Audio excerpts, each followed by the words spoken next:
Welcome back to State and Local Government and Politics, Module 5, State Constitutions. In Part 5, we'll discuss constitutional amendment trends and state constitutions and sustainability. Constitutional amendment trends. Over the past 2 centuries, U.S. states have amended and revised their constitutions for a wide variety of reasons, whether to change their fiscal structure, to modernize their practices with the times, or to implement requirements for consistency in law coming from the federal courts. Often, though, many of these changes featured in amendments to state constitutions have been in reaction to a larger issue or policy matter arising in the nation's political discourse. The most prominent trend in state constitutional revision during the 19th century was the creation or complete revision of state constitutions through the Constitutional Convention process. In all, 41 different states completely revised their respective constitutions a total of 94 times.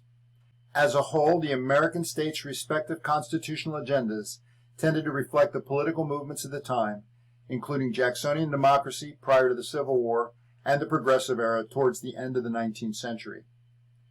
Jacksonian democracy was a political philosophy promoting the strength of the executive branch of government over the legislative branch, while also seeking to broaden the public's participation in government.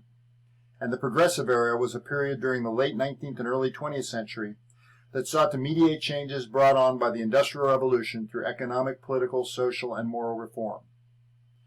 During the latter period, the aims of the progressive movement reformers were reflected in the drive on the part of state legislatures and courts alike to regulate more effectively the growing power and influence of private corporations and to expand the suffrage beyond that of property white males.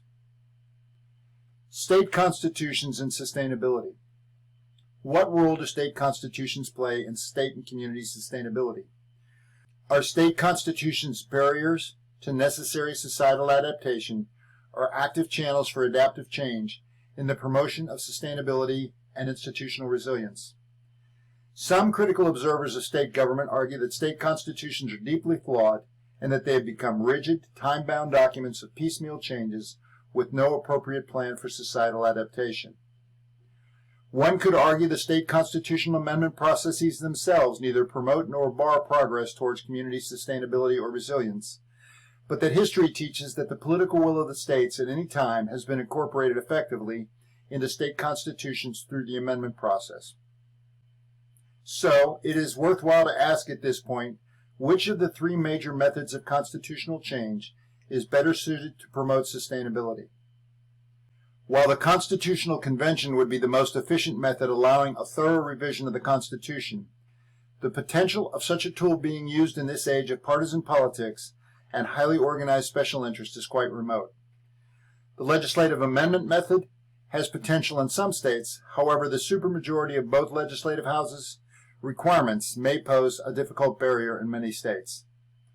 The popular initiative, which is still only available in 18 states, is the most likely method to be used to promote sustainability in American state and local government. The non-initiative states will be witness to developments in other states and are likely to take up their own versions of these initiatives through legislative action. It is a safe bet that American states will be at the forefront of thinking globally and acting locally to confront the challenges of sustainable development, and that a likely goal of advocates of sustainability will be achieving timely amendments to state constitutions. In Part 6, we'll discuss the new constitutions of sustainable governance and the conclusion.